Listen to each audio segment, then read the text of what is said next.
Bare months na kaya pinalabas na ni Mrs. ang nakatago naming Christmas decor. Pinagalitan pa nga ako. Baka daw may balak na akong ayusin yung Christmas decor namin sa bahay. Huwag na daw kami bumili ng mga bagong decoration kasi nga daw mahirap ang buhay ngayon. Sobrang mahal ng mga bilihin. Kung ano na lang daw meron dito sa mga tinago naming Christmas decor, yun na lang ang gagamitin namin. Tama nga naman ang sinabi ni Mrs. Ang importante, masaya yung buong pamilya pag Pasko. Pagkatapos nga ma-check lahat ng mga decoration na nandito, umpisa na nating i-assemble yung Christmas tree muna. Itong Christmas tree na to guys, 3 feet po yung taas nito, tapos nabili namin last year pa. Nasa 400 pesos lang to ha. Naka-sale kasi to nung binili namin. Ayaw din kasi namin bumili ng mga Christmas tree na medyo malalaki at maluluwag kasi yung bahay namin hindi naman kaluwagan yung sala namin. Yung mga Pilipino talaga nagde-decorate na ng mga Christmas decor sa kanilang mga bahay pag September, October na yung buwan kasi nga daw pag December mo nilagay yan, parang nakakatamad na siyang i-display, di ba? Ilang araw lang tapos tatanggalin mo na naman. Bago ko pala ipagpatuloy itong paglalagay ko ng mga decoration dito sa Christmas tree, paki-comment naman kung taga saan kayo para alam ko kung saan umaabot tong video natin. At huwag mo na rin kalimutang i-follow tong ating Facebook page para lagi kang updated sa mga ganap dito sa ating page. Ito mga nilalagay kong Christmas light dito mga guys, almost 3 years na sa amin to at hindi pa nasisira. Basta itabi mo lang talaga pagkatapos ng Christmas, okay na okay pa sigurado yung mga yan.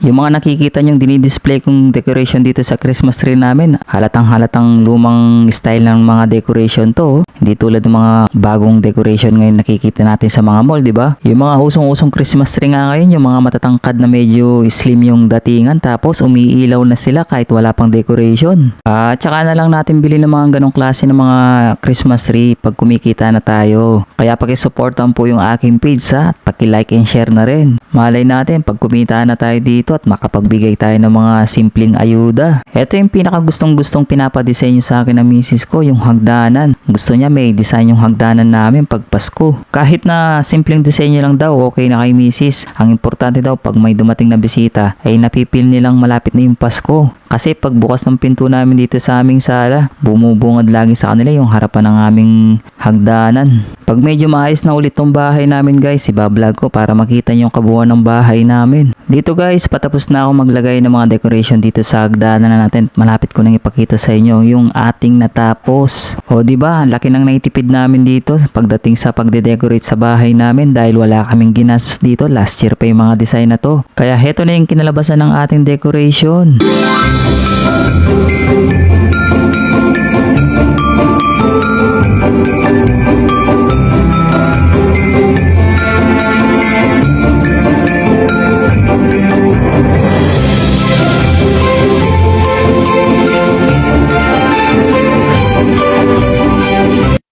At yan na nga yung kinalabasan ng ating Christmas decor. Sana kahit papano ay may naibigay tayong tip sa inyo paano magtipid sa pagdi-display ng mga Christmas decor. Hanggang dito na lang. Maraming salamat!